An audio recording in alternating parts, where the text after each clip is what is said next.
계속적으로 우리는 우리 석천 가정과 교회 공동체가 어떻게 하면 하늘가족 공동체로 세워갈 수 있을지를 살펴보고 있습니다.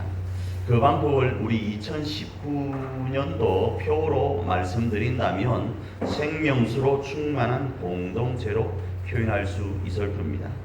그리고 그 방법을 조금 더 구체적으로 살펴보면 4월의 키워드가 뭐였죠? 리빌딩이었습니다. 가정과 교회를 새롭게 리빌딩하고 이 리빌딩을 위한 부르심 앞에 우리 석천 가정과 교회 공동체가 있음을 살펴보면서 어떻게 말씀드렸습니까? 마음과 가정과 교회를 성전으로 재건하자 이렇게 말씀을 드렸습니다. 그리고 그 부르심 앞에 이제 2월의 키워드를 출발로 정하고 지난주 불가능한 장소가 뭐였죠? 베세다 들판이었습니다. 그런데 이 불가능의 상징인 베세다 들판이 기적의 상징이 될 수 있는 방법을 살펴보았죠. 그리고 기적의 상징이 그곳이 된 것처럼 우리 석천의 가정과 교회 공동체가 기적의 상징이 될 수 있는 방법대로 살아서 그렇게 출발하자 말씀을 드렸습니다. 궁금하신 분들은 우리 교회 홈페이지를 참고하시거나 밴드에 이렇게 가입하셔서 영상을 보시면 알 수 있을 겁니다. 그리고 오늘은요, 두려움과 위기의 현장인 풍랑 속에서도 기적을 경험하면서 점진적으로 하나님이 허락하시는 석천 가정과 교회 공동체를 하늘가족 공동체로 세워가기 위한 방법을 다시 살펴보길 원하고 그 방법으로 출발하기를 원합니다. 자, 말씀에 들어가기 전에 본문의 배경을 잠시 설명하면요, 오늘 본문의 이 배경은 오병이어 바로 다음에 일어난 내용입니다. 지난주 오병이어, 그러니까 베세다 빈들에서 일어났던 그 기적의 역사, 그 다음에 일어난 사건입니다. 오병이어 사건이 있고 나서 예수님은 산으로 기도하러 갑니다. 왜 산으로 기도하러 가는가 하면 2만 명 정도가 먹었잖아요. 자신의 문제가 해결되었잖아요. 당장의 문제가 해결되니까 예수님을 임금 삼으려고 합니다. 예수님은 이 땅에 임금 내려고 오신 것 아니었습니다. 그런데 임금 삼으려고 하자 예수님이 그들을 피했다, 때로는 그들을 돌려보내고 나서 제자들도 가버나움으로 가게 하고 자신은 산으로 기도하러 가셨어요. 자, 베세다로부터 가버나움까지는 거리적으로 약 한 10km 정도가 된다고 합니다. 산으로 갈 수도 있지만 이 제자들에게 익숙한 것이 뭡니까? 배 아니겠습니까? 베세다는 누구의 고향요? 베드로의 고향이었습니다. 그래서 베세다에서 배를 타고 가버나움으로 약 10km 떨어진 곳으로 뱃길로 가려고 배를 탄 거였습니다. 그런데 문제가 발생합니다. 첫 번째 문제가 뭔가 하면 날이 이미 어두웠어요. 그런데 이 어두움은 익숙한 것이었습니다. 고기를 많이 잡을 때 베드로는 밤에 그물을 내린 기억이 있죠. 그런데 이 어두워졌다라는 이 단어가 이야기하는 것은 뭔가를 지금 말하려고 하는 거예요. 아울러 예수님이 이 배에 아니 계셨습니다. 아직 예수님은 산에서 기도하고 계시고 제자들은 그들 홀로 배를 타고 떠난 상태였습니다. 요한복음 6장 17절입니다. 읽습니다. 시작. 배를 타고 바다를 건너 가버나움으로 가는데 이미 어두웠고 예수는 아직 그들에게 오시지 아니하셨다. 둘째는요, 큰 바람이 불고 파도가 일었다 이렇게 말씀합니다. 요한복음 6장 18절입니다. 읽습니다. 시작. 큰 바람이 불어 파도가 일어나더라. 셋째는요, 배는 이미 육지에서 몇리라고 하는데 다른 복음서에서는 십리라고 이야기합니다. 십리가 몇 킬로죠? 4킬로요. 5킬로인가요? 중국에는 5킬로를 십리라고 한다고 합디다 들은 거예요. 저희 옛날 직원이 조선족이었는데 십리가 거기는 5킬로라고 하는 걸 들었어요. 그러나 우리나라는 심리가 4km입니다. 그래서 심리도 못 가서 발병이 난다. 이 말은 4km도 못 가서 발병이 난다. 이럴 수 있는 거예요. 자, 4km가 어느 정도 될까요? 참고로 제가 지난번에 푸른 초장 이야기를 하면서 거제도 이야기를 했는데 저희 동네는 수평선이 안 보입니다. 바로 집 앞이 바다인데도 지금까지 저는 수평선을 우리 동네에서는 못 봤어요. 그런데 그 바다에도요, 파도가 일면 죽을 것 같아요. 미더덕이라고 여러분 들어보셨어요? 미더덕을 채취하려고 바다를 제가 나갔어요. 옷을 얼마나 두껍게 입는지 모르면 추우니까 파도가 얼마나 센지 모릅니다. 사람들과 채취를 하다가 제가 물에 빠졌어요. 그만 죽는 줄 알았습니다. 깊이가 어느 정도 깊은지 아세요? 약 20m 정도 돼요. 제가 10m 정도까지는 잠수를 해보았는데 20m는 죽을 것 같아요. 그런데 그 바다도 수평선이 안 보입니다.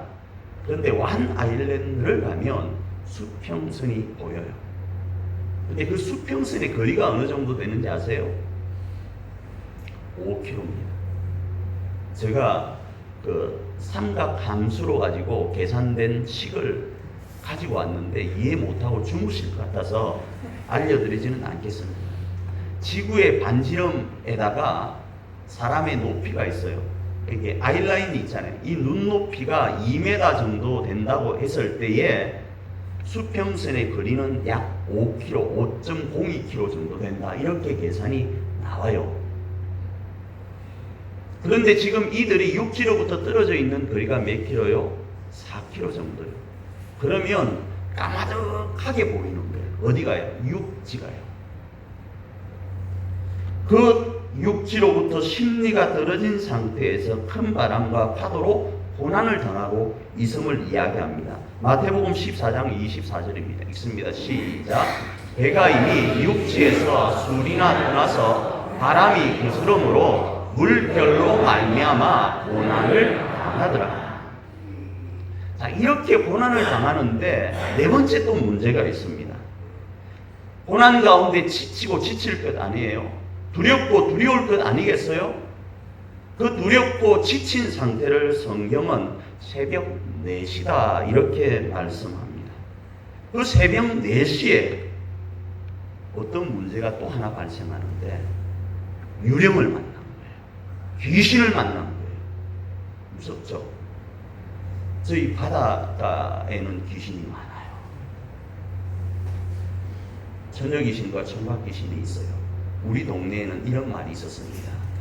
니는 쌀밥만 먹고 살제, 이런 소리가 있었어요. 진짜라니까요. 우리는 나무를 하러 두 곳으로 갑니다. 하나는 산으로, 하나는 바다로 갑니다. 왜? 바다에 나무가 떠밀려 오잖아요. 새벽에 가는데 귀신 소리가 들려요. 니는 쌀밥만 먹고 살제. 그 귀신도 경상도 사람이에요. 얼마나 무서운지 몰라요.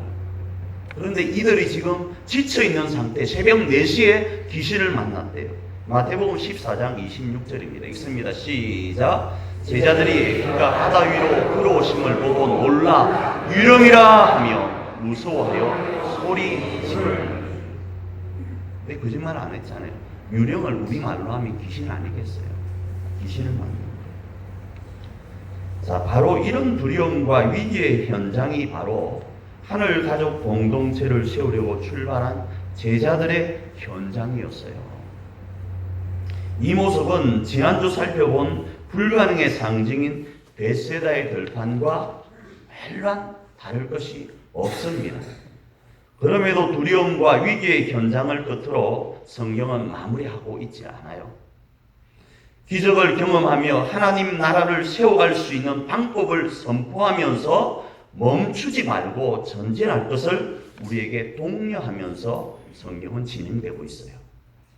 그래서 저는 오늘 이 방법을 살펴보고 우리 석천 가정과 교회 공동체가 하늘 가족 공동체로 멈추지 않고 전진하여서 마침내 소원의 항구에 이르는 그 역사의 현장이 되기를 정말 소망합니다. 아멘. 자, 그 방법의 첫 번째, 먼저 소원을 가지고 출발할 때 하나님의 일하심을 체험할 수 있다. 이렇게 말씀합니다. 자, 다시 말씀드립니다. 분명히 날은 어두웠습니다.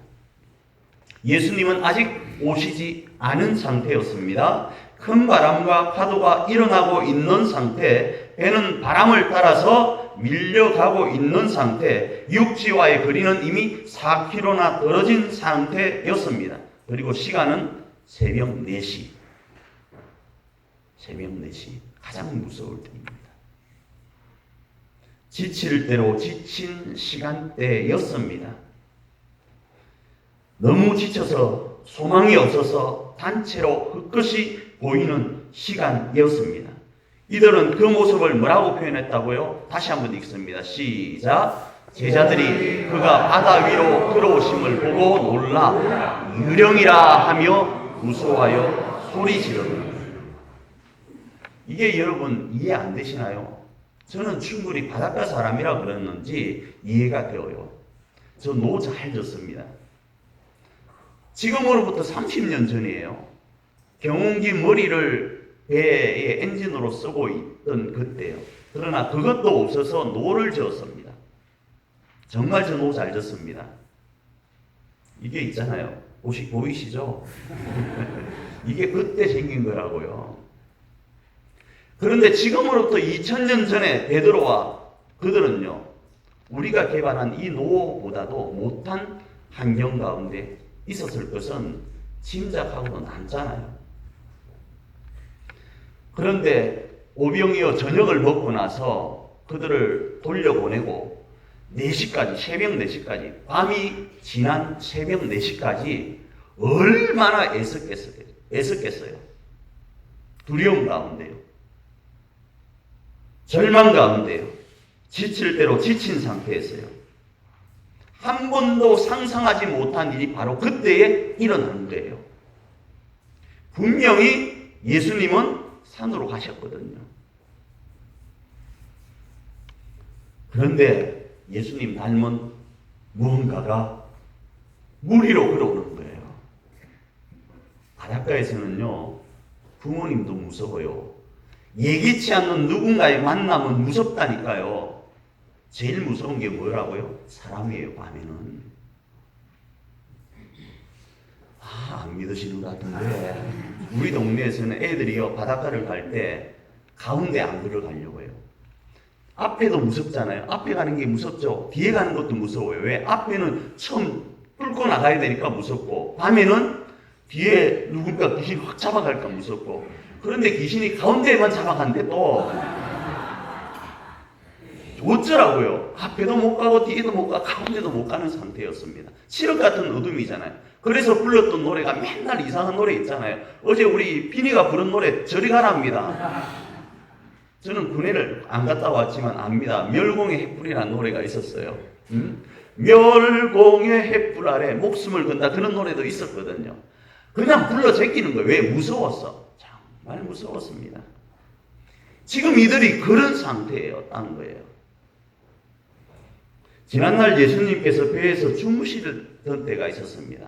파도와 관련된, 바다와 관련되어 있을 때, 이 마태복음 14장이 있기 전 마태복음 8장에서 이 사건이 한번 있었습니다.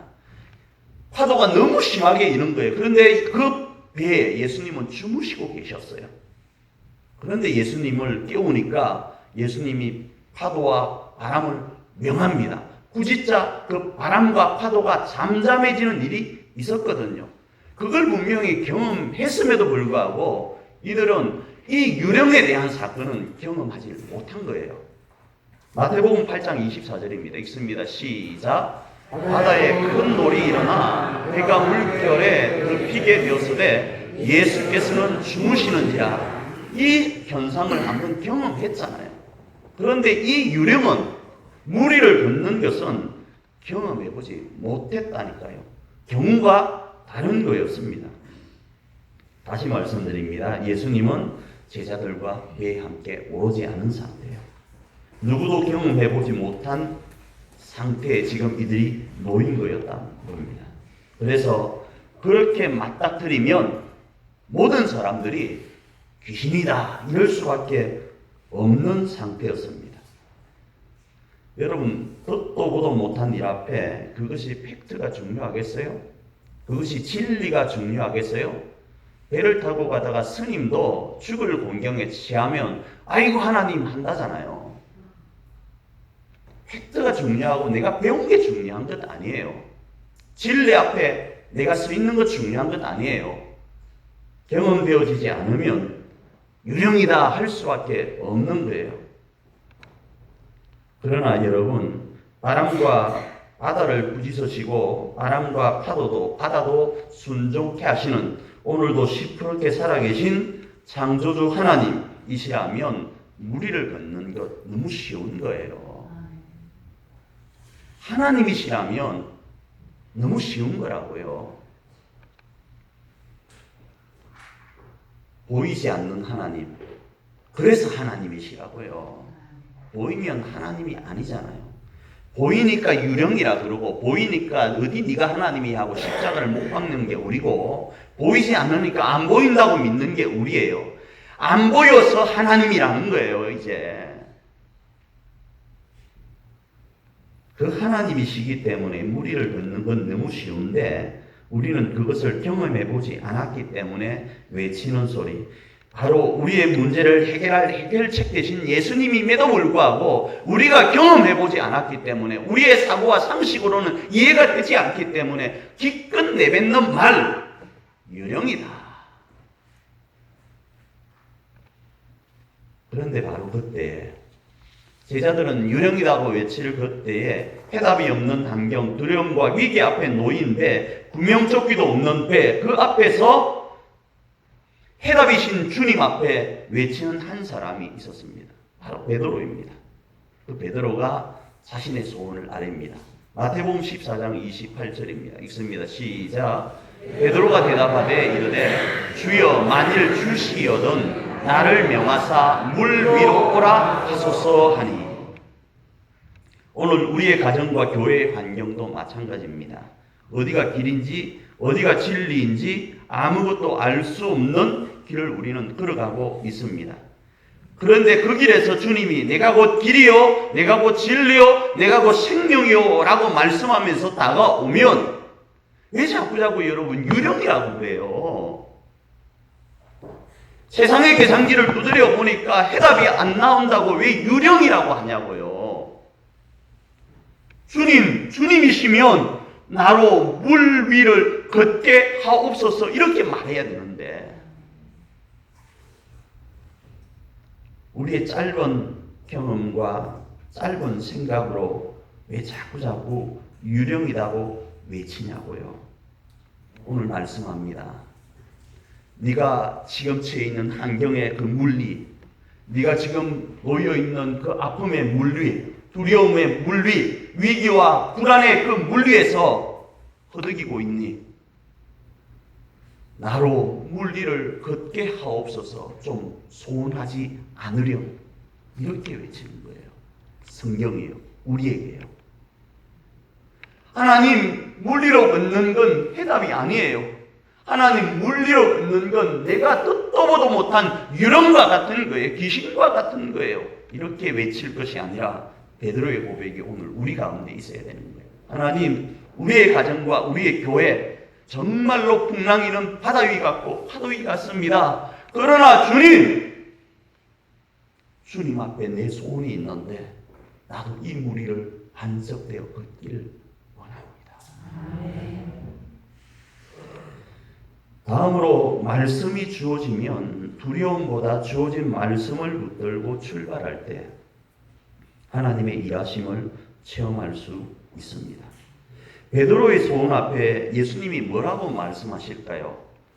마태복음 14장 29절입니다. 읽습니다. 오라 하시니 베드로가 배에서 내려 물 위로 걸어서 예수께로 가되. 자, 분명히 뭐라고요? 불가능합니다. 분명히 말도 안 됩니다. 예수님은 그럴 수 있어요. 근데 베드로는 그럴 수 없습니다. 예수님은 우리의 가정을 치료할 수 있어요. 예수님은 우리의 교회를 가정을 회복할 수 있어요. 예수님은 우리의 가정을 성전되게 할 수 있고 예수님은 우리 교회를 성전되게 할 수 있습니다. 그러나 우리는 못합니다. 저도 그거 인정합니다. 그런데 주께서 지금 뭐라 말씀하시는가? 그러나 전능하신 주님이 뭐라 말씀하시는가? 주님을 의지하고 주님을 믿고 주님을 바라보고 그 말씀 앞에 순종하면 기적은 일어나요. 말씀을 붙들 때요. 아, 주님이라고 뛰어들 게 아니라 주의 말씀 붙들고요. 오라 할 때요. 할 수 있다 할 때요. 그리고 다시 말씀드립니다. 내가 발을 내딛으면 바다를 반석 삼아 걷는 역사가 베드로처럼 우리에게도 있는 거예요. 성경에 이 내용이 수만 가지가 있잖아요. 요단강 앞에서는 어떻게 했습니까? 물결이 아직도 출렁이고 있어요. 그때는 바다로 치면 만조 때였습니다. 장마 우기여서 물이 넘실대고 있는 요단강 앞에 섰던 여호수아는 믿음으로 발을 내딛었잖아요. 모세는 어땠습니까? 홍해 앞에서 지팡이를 들고 선언하며 나갔잖아요. 여기서 이해가 되어지지 않는 것, 여기서도 이해되어지지 않고 여기서도 이해되어지지 않습니다. 성경에는 비상식적인 게 너무 많아요.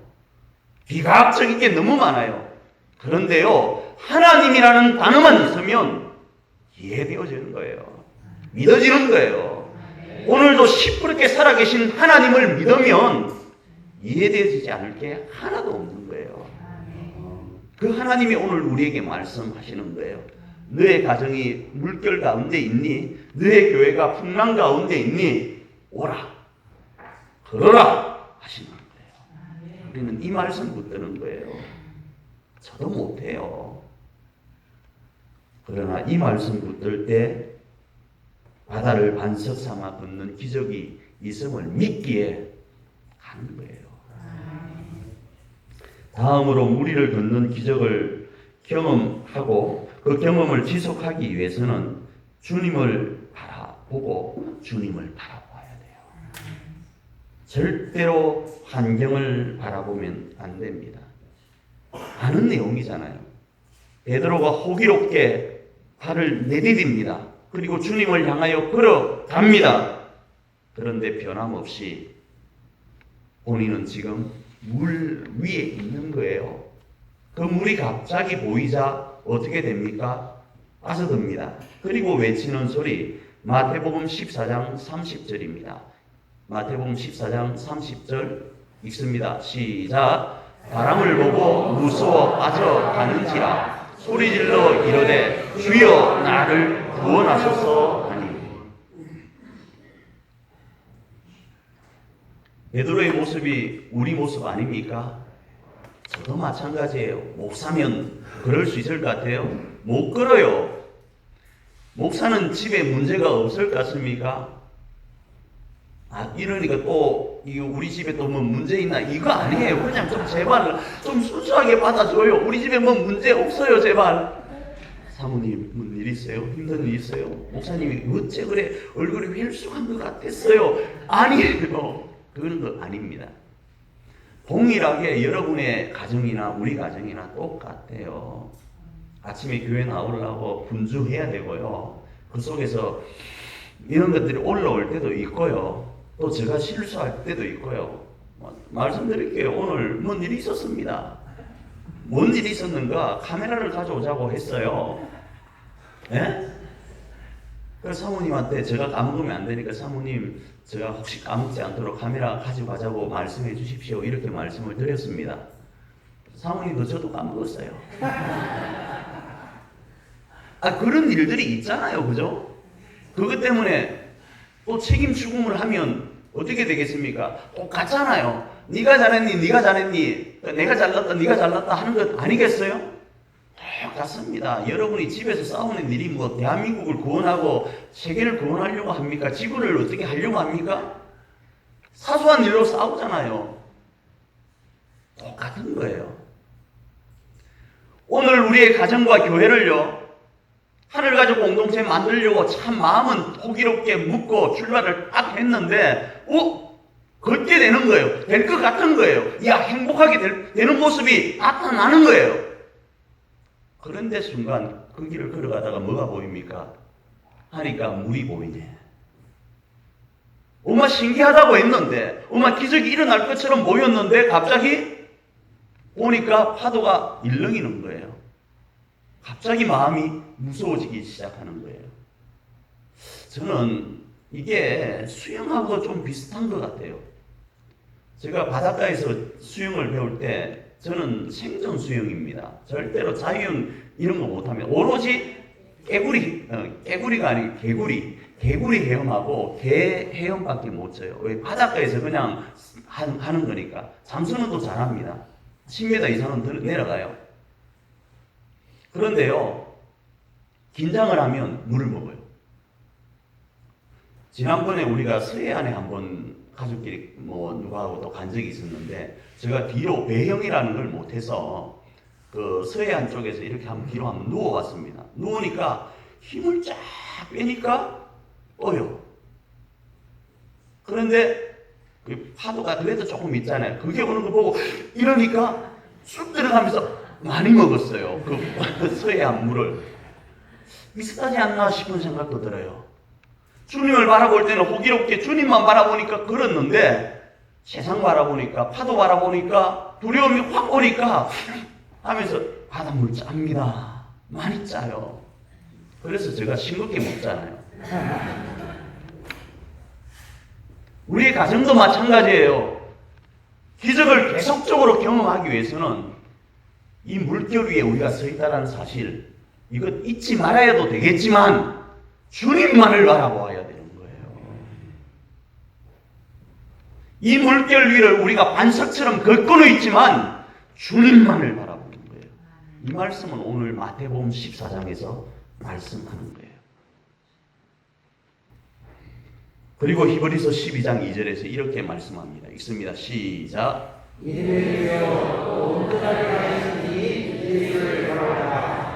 할렐루야. 네. 예수만을 바라보십시오. 아멘. 우리의 가정과 교회를 든든히 세우기를 원하십니까?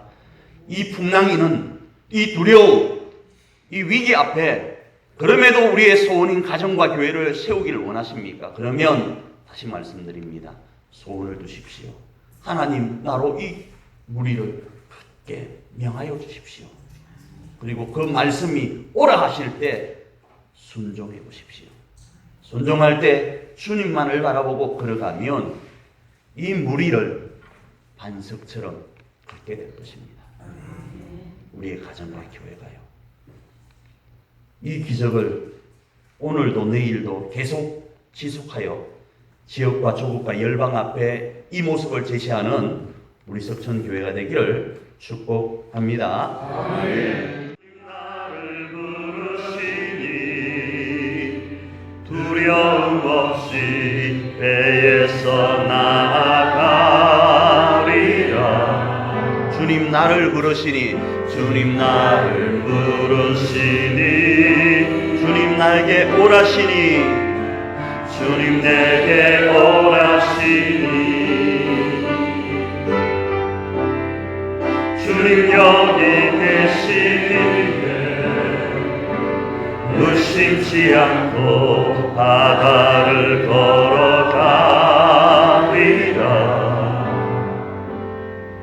주님 보고 계시기에, 주님 여기 계시기에, 주님 여기 계시기에, 주님 여기 계시기에, 주님 여기 계시기에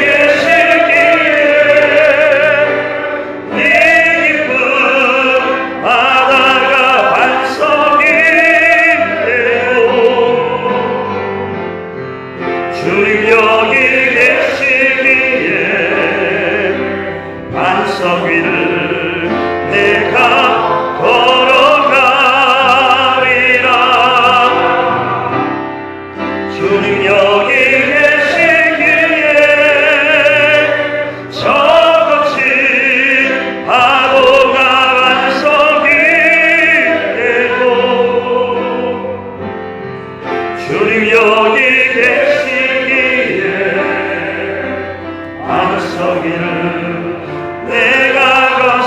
다시 한번 주님 여기 계시기에, 주님 여기 계시기에 이 깊은 바다가 반석이 되고, 주님 여기 계시기에 반석 위를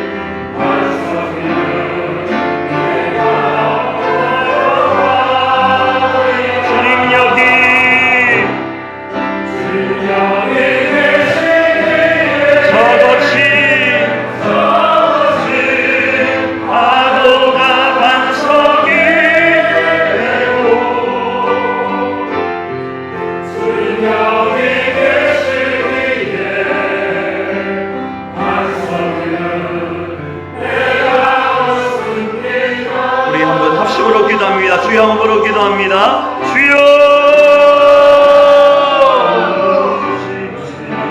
주님, 우리의 가정, 우리의 교회, 우리의 삶, 우리의 직장, 우리의 생업 가운데 두려움이 엄습할 때가 있고, 불안함이 엄습할 때가 있고, 위기와 우리가 감당할 수 없는 환경 가운데 놓일 때가 있음을 고백합니다. 주님, 이 물리 같은 환경 가운데 우리가 놓여 있다 할지라도 우리의 가정과 교회 앞에 걸어가길 원하고, 뜻을 이루길 원하고, 소원의 항구 가운데로 다다르길 원합니다. 우리로 무리를 걸을 수 있는 믿음을 주시옵소서. 우리로 아버지 하나님이여, 이 모든 것들을 극복하며 거친 파도와 거친 물길을 반석 삼아 걷는 역사가 있을 수 있도록 주여 이 한 시간 우리에게 이 믿음을 허락하여 주시옵소서. 주님, 우리와 동행하여 주시옵소서. 주님, 우리와 아버지 함께하여 주시옵소서. 주여 말씀을 붙들고 승리하며 걸으며 나갈 수 있도록 주님 인도하여 주시옵소서. 주님 그렇게 인도하여 주시옵소서.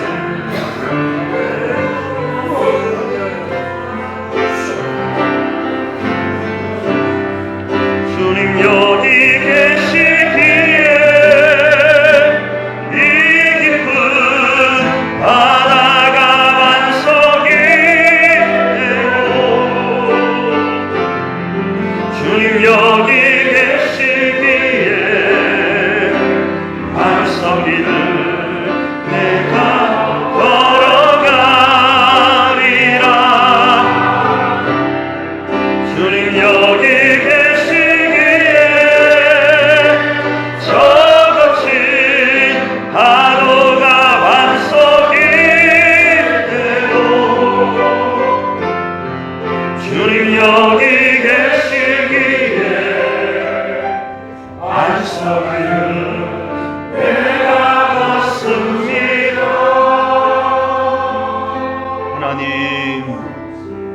우리 석천의 가정과 교회 공동체가 이 거친 파도 물결이를 반석 삼아 걷길 원합니다.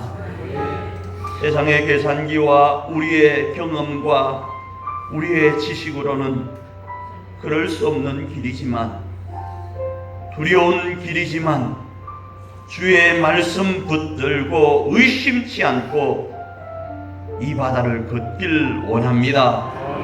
그리고 하나님이 우리 가정과 교회에 허락하신 소원의 항구에 다다르길 원하오니 주여 우리로 이 무리를 걷게 하옵소서. 반드시 걷는 역사, 반드시 기적의 역사를 교회와 가정 가운데 경험하며 하나님을 간증하게 하옵소서. 축복하며 예수님 이름으로 기도합니다. 지금은 우리 주 예수 그리스도의 귀하신 은혜와 우리 하나님 아버지의 크신 사랑하심과 성령 하나님의 함께 하시면서 동행하시면서 물 위를 반석 삼아 걷기를 추구하신 하나님의 그 크신 은총이 우리 사랑하는 성도들 머릿머리 위에 가정 위에 이제로부터 영원토록 함께 있을지어다. 아멘.